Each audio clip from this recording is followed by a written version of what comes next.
Fred. Andrew. Andrew. Andrew. Okay. Hi. Welcome to the post. Oh, welcome to the post game preview. Post game. I am here with Fred, Andrew Crookes. Andrew Crookes, and Jonathan. Ben, thank you. Yeah, we're here to talk about a great Sixers Heat game, guys. That was an old school 1980s slugfest. What an inefficient battle that was. Basically playing football out there. It was great, It though. was very great. Okay, let's get into it. What are your main takeaways for the 76ers from this game? I mean, for the Sixers, their defense was great. For me, the thing that jumps away is Cassius Winston. I loved watching him at Michigan State. The way he moves, the tempo, it's always consistent. And for a league like this in the summer when everyone's looking to get theirs, I always look out for the guys who are looking out for everybody else.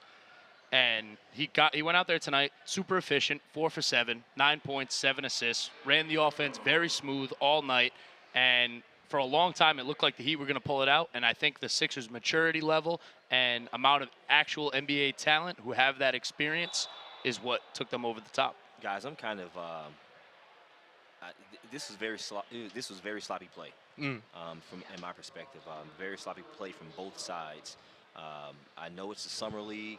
I know some of these guys are probably ready to tone it down before the regular season, but I expected more, especially from a Miami Heat team with Eric Spoelstra on the sidelines, along with Bam Adebayo as well. So I definitely expected more from both squads, but yeah, that's my analysis. A very sloppy game. They both need to pick it up. Yeah, it was kind of a rough game for both teams. The Sixers turned the ball over a lot. The Heat couldn't shoot the ball well. But for me, what stood out for the 76ers actually was Trevion Queen. I thought he was quite good. I thought he shot the ball well. I thought his jump shot looked really aggressive. I thought early on he really kind of set the tone and provided some scoring that really was kind of what led the way.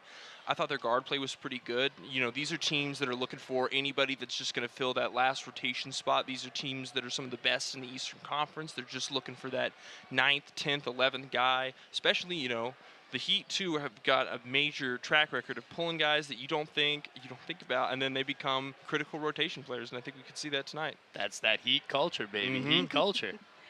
Okay, how do you think the Heat can improve on both ends of the court?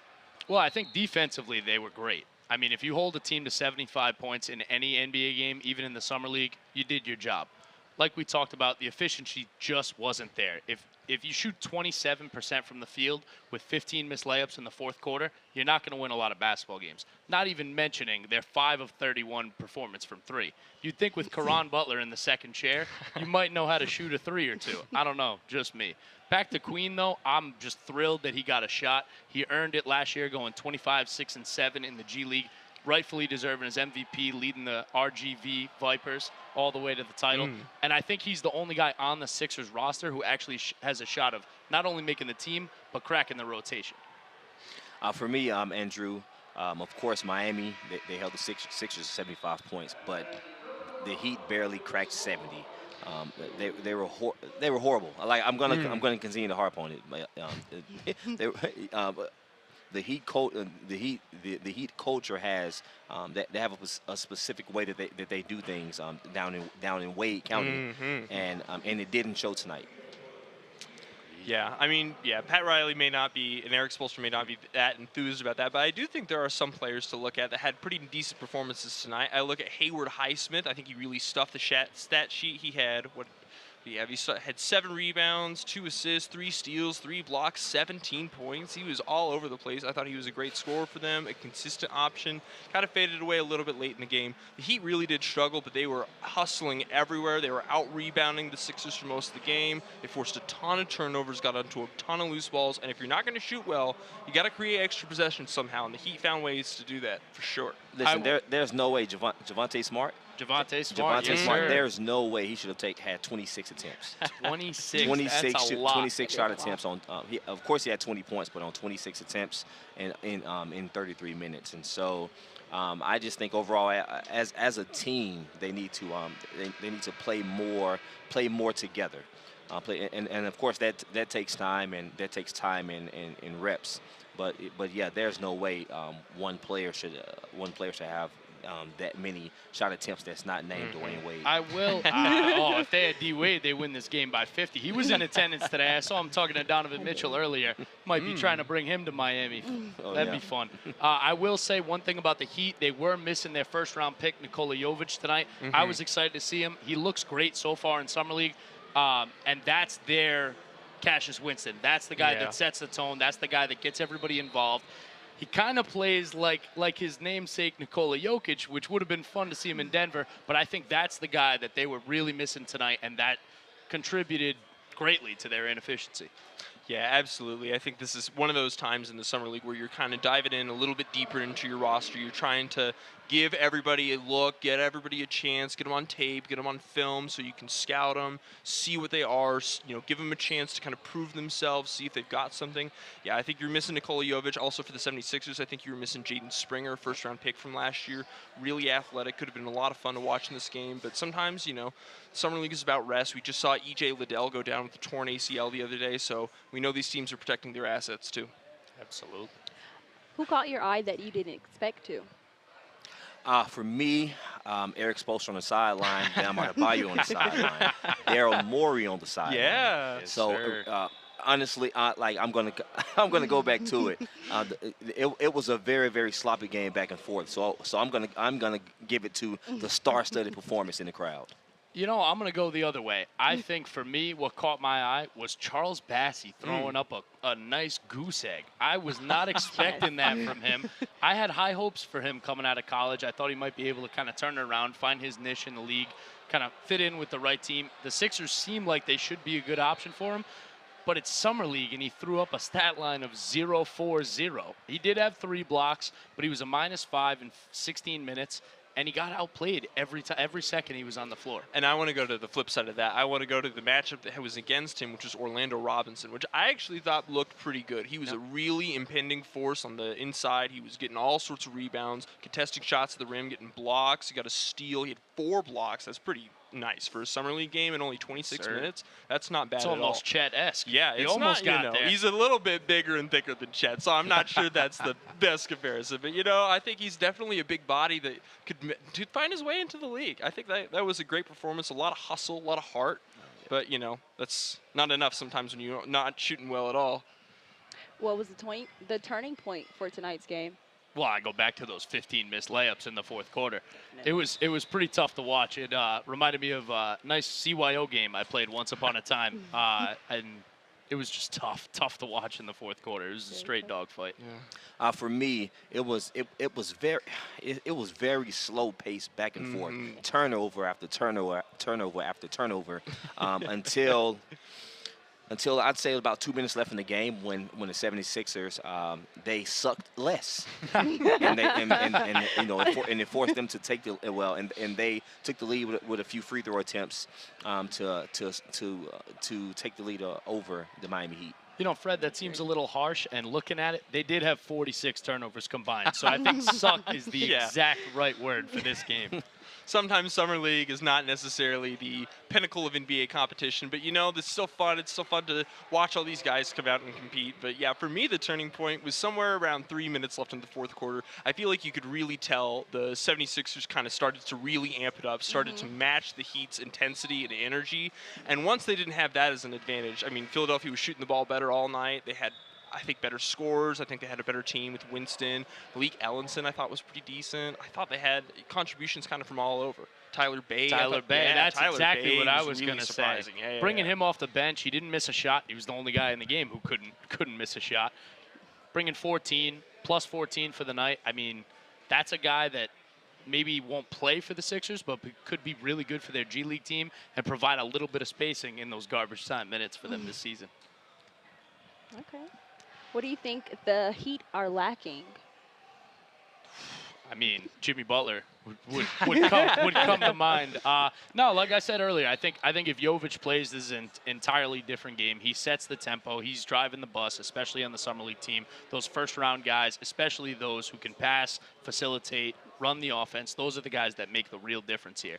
If you just have a bunch of ball-dominant guys who aren't looking for each other, not a lot of floor spacing, especially for Miami tonight, as we talked about, that was really who they were missing out there. Well, lacking, again, the Miami Heat, they have an established culture, so things are expected when they bring players in. You know, meeting weight requirements, hustling on both on the offense and defensive end, and just playing hard throughout each and every possession. So that's why tonight for me was definitely it was hard to watch. It was hard to it was hard to watch for me, but they just have to get back to the drawing board and get ready for the regular season. Yeah, I think getting ready for the regular season is important, though. But I think that it's interesting. You know, you could see the Heat have been involved in some trade talks. You mentioned Donovan Mitchell, Kevin Durant's been noted as a possibility. Those kind of trades could open up a ton of roster spots, and you could see some guys from the summer league team make it up there. You could see a Highsmith, you could see a Javonte Smart, you could see an Orlando Robinson making it if they have to move on from a bunch of guys that open some roster spots. So I think there's definitely some opportunity maybe out there for this Heat team too. I'm very, you know what, Javonte Smart, he's an SEC guy, LSU grad, and he was a scorer in college. So I'm out of everything negative that I may have said about the Miami Heat tonight. And those 26 shot attempts that he took, like he is a very talented player overall, but definitely offensive player. He brings a lot of energy to a Miami Heat squad that could use it a lot more. I mean, they were one shot away from making the finals. We know what this team is bringing to the table in the regular season. Like we're talking about, this is Summer League, but I'll go back to Haywood Highsmith. I think that's the guy who makes the roster. He was the only one who shot over 40% tonight for Miami, and he stuffed the stat sheet, which is exactly what Miami looks for in their role players. Got to be able to do it all. Absolutely. A versatile player like that, somebody that Miami's going to be great at developing in that Heat culture. They're known for guys like Max Strus, Gabe Vincent. They could have used either of those guys. Yeah, they could have used either of them, but they kind of, you know, like the Heat's got a good track record of developing guys like that. Absolutely. Who was a player that stood out the most? I think it's guys we've talked about. I mean, it's Orlando Robinson and Highsmith on the one side. It's Cassius Winston, Trevelyan Queen, and Tyler Bay on the other side. Those were the five guys who showed up. If we could have put that in a starting five, I think we would have had a good-looking game out there in the Cox Pavilion. You know what? Instead of answering the question of a player that stood out the most, because for me, this was a very back and forth, slow-paced game.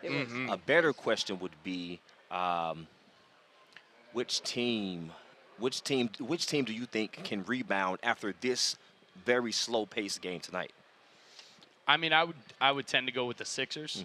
If I could get a designation on Jovic's injury, I might change my mind. But I think the Sixers are a better coached team in the Summer League. Obviously, I'm not taking anything away from Spo. We know what he brings to the table coming from the video room.